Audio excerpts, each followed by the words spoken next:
আমার সাথে আজ এমন একটা বাজে ধরনের কাজ ঘটবে জানা ছিল না, তাহলে কখনোই এমন বাজে ধরতাম না। আসসালামু আলাইকুম, কেমন আছেন সবাই? আজ হঠাৎ করে সকালেই আম্মু আমার সাথে একটা বাজি বেঁধে দিল, আর আমিও রাজি হয়ে গেলাম। ঘরের সব কাজ আমার করতে হবে, ঘর গোছানো থেকে শুরু করে রান্না বান্না সব। আমিও রাজি হয়ে গেলাম, সেজন্য সব আস্তে আস্তে সব করে ফেললাম, কাটাকাটি করে রান্না করে নিলাম, সব করে ফেললাম, সব হয়ে গেল। কিন্তু দিন শেষে এসে কি দেখতে পেলাম জানেন?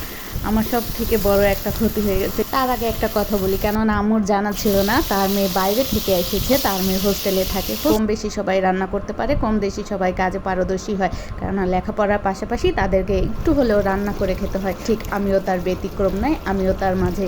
কিন্তু আমার সাথে যে এমন হবে আমি সেটা কখনোই ভাবিনি। আমার শখের নখটাই ভেঙে গেল।